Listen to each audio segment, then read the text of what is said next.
طير مما يشتهون صدق الله مولانا العظيم وصدق وبلغ رسوله النبي الكريم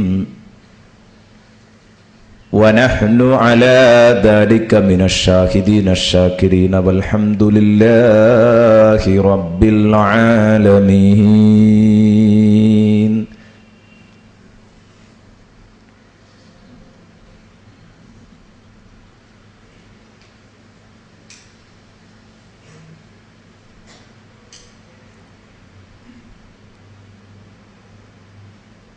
പ്രിയപ്പെട്ട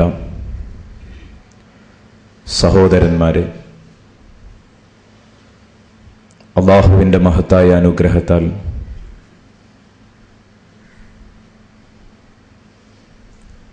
നാം ഈ കൊണ്ടോട്ടി പള്ളിയിലെ മസ്ജിദുൽ ഫതഹിൽ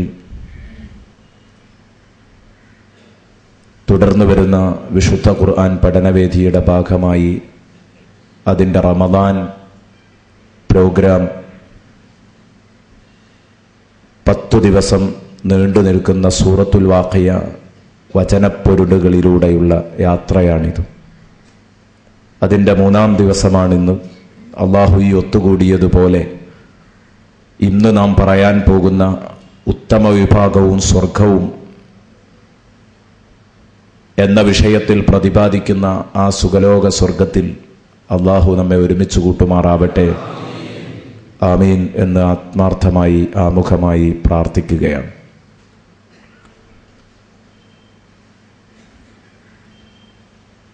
ഇന്ന് നാം ചർച്ച ചെയ്യുന്നത്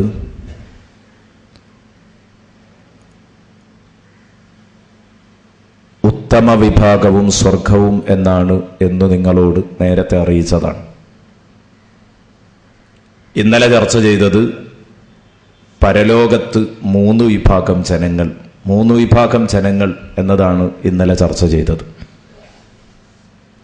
സാബിഖീങ്ങൾ അല്ലെങ്കിൽ മുഖറബീങ്ങൾ, അസ്ഹാബുൽ മൈമന അല്ലെങ്കിൽ അസ്ഹാബുൽ യമീൻ, അസ്ഹാബുൽ മഷ്അമ അല്ലെങ്കിൽ അസ്ഹാബുൽ ഷിമാൽ എന്നൊക്കെ വിളിക്കപ്പെടുന്ന 3 വിഭാഗം. ഈ 3 വിഭാഗത്തിൻ്റെയും നേട്ടങ്ങളും കോട്ടങ്ങളും വിശദീകരിക്കുകയാണ് നാം.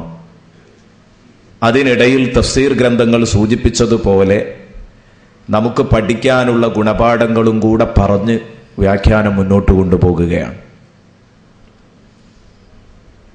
3 വിഭാഗത്തിൽ സാബിഖീങ്ങളെ ഇന്നലെ നമ്മൾ 3 വിഭാഗത്തെയും ഹ്രസ്വമായ ഒരു അവതരണം ഇന്നലെ നമ്മൾ നടത്തി. അതിലാദ്യം പറഞ്ഞത് സൗഭാഗ്യവാന്മാരായ കഷ്ടിച്ച് സ്വർഗത്തിലേക്ക് പ്രവേശനം ലഭിക്കുന്ന വിഭാഗത്തെക്കുറിച്ച്. രണ്ടാമത് പറഞ്ഞത് ആ ഹതഭാഗ്യരെക്കുറിച്ച്. മൂന്നാമത് പറഞ്ഞത് എ ഗ്രേഡുകാരായ വിഭാഗത്തെക്കുറിച്ച്, സാബിഖീങ്ങളെക്കുറിച്ച്.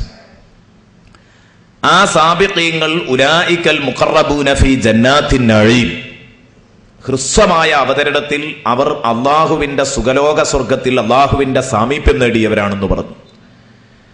അള്ളാഹുവിന്റെ സാമീപ്യം നേടിയവരാണ്, രാജാതിരാജനായ തമ്പുരാന്റെ സാമീപ്യം നേടിയവരാണെന്ന് പറയുമ്പോൾ രാജാവിന്റെ തൊട്ടടുത്ത ആൾ എല്ലാ നിലക്കും സന്തോഷത്തിലും സന്തുഷ്ടിയിലുമായിരിക്കും, ഉറപ്പാണ്. പക്ഷെ അത് പലപ്പോഴും ദുനിയാവിൽ രാജാവിന്റെ വലങ്കൈയായാലും രാജാവിന്റെ തൊട്ടടുത്ത ആളായാലുമൊക്കെ ആ രാജാവിന്റെ അടുത്ത ആള് പ്രൈവറ്റ് സെക്രട്ടറി എന്ന നിലക്ക് അല്ലെങ്കിൽ വലങ്കൈ എന്ന നിലക്ക് അയാൾക്ക് ആസ്വദിക്കേണ്ട രാജകീയ പ്രൗഢി കിട്ടണമെങ്കിൽ ഒരുപാട് പാദസേവ ചെയ്യേണ്ടി വരും. രാജാവിന്റെ കാലൊരുപാട് പിടിക്കണം, ഒഴിഞ്ഞു കൊടുക്കണം, ഒരുപാട് ഹിദ്മ ചെയ്യേണ്ടി വരും. എന്നാൽ അങ്ങനെയാണോ രാജാതിരാജനായ തമ്പുരാന്റെ ആ സാമീപ്യത്തിന്റെ ആനന്ദം മുഖറബീങ്ങൾ സ്വർഗത്തിൽ അറിയുന്നത്? അല്ല, അതൊക്കെ ഇവിടെ നിന്ന് കഴിഞ്ഞു. ഫീ ജന്നാത്തിൻ നഈം എന്ന് കൂട്ടിക്കൊടുക്കാൻ കാരണം അതാണ് എന്ന് മുഫസ്സിരീങ്ങൾ പറയുന്നത് കാണാം. അള്ളാഹുവിന്റെ സാമീപ്യം നേടിയവരെന്ന് പറയുമ്പോൾ അവിടെ ചെന്നിട്ടും പ്രയാസങ്ങളുണ്ടോ?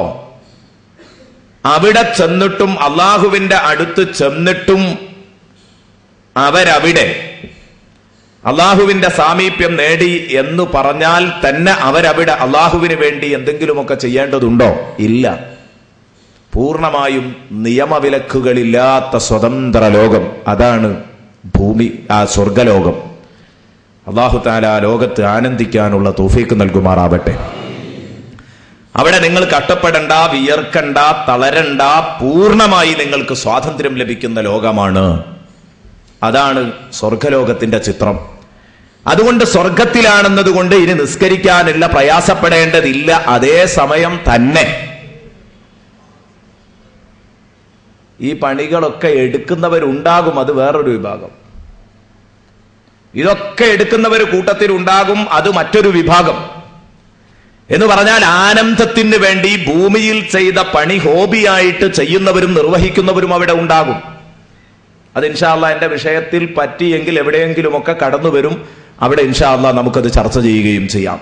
സ്വർഗത്തിൽ പോയിട്ട് കൃഷി ചെയ്യുന്നവരടക്കമുണ്ട് എന്ന് മുസ്ലിം റിപ്പോർട്ട് ചെയ്യുന്ന ഹദീസിൽ കാണാം. കൃഷി ചെയ്യുന്നവരടക്കമുണ്ട് സ്വർഗത്തില്. സ്വഹാബത്തിന് ഏറ്റവും രസിപ്പിച്ച സംഗതിയാണ് അതൊക്കെ, ഹബീബിന്റെ അവതരണം. അവിടെ ഭയങ്കരമായ തമാശകളും പൊട്ടിച്ചിരികളും ഒക്കെ നടന്നതാണ്. ഇൻഷാ അല്ലാഹ് അതൊക്കെ ഞാൻ പിന്നീട് പറയും. അപ്പൊ ഏതായാലും അള്ളാഹുവിന്റെ ആ സാമീപ്യത്തിന്റെ സുഖമറിയാൻ ഒരിക്കലും അവിടെ കഷ്ടപ്പെടേണ്ടതില്ല. എല്ലാ നിലക്കും നിനക്ക് ആനന്ദിക്കാം. നിയമവിലക്കുകളില്ലാത്ത ലോകം, അതാണ് സ്വർഗം. ഫീ ജന്നാത്തിൻ നഈം സുല്ലത്തും മിനൽ അവ്വലീന വഖലീലും മിനൽ ആഖിരീൻ. അതാണ് നമ്മൾ ഇന്നലെ പറഞ്ഞു വെച്ചത്. മുൻഗാമികളിൽ ഒരു കൂട്ടം തന്നെയുണ്ട് മുഖറബീങ്ങൾ, പിൻഗാമികളിൽ വിരലെണ്ണാൻ പറ്റുന്ന മുത്തഖീങ്ങളെ കിട്ടൂന്ന്, വളരെ കുറച്ചേ ഉണ്ടാകുള്ളൂ. ഇനി നമ്മൾ പറയുന്നത് അവർക്ക് കിട്ടാൻ പോകുന്ന അനുഗ്രഹത്തെക്കുറിച്ചാണ്. അലാ സുറുരിൻ മൗദൂന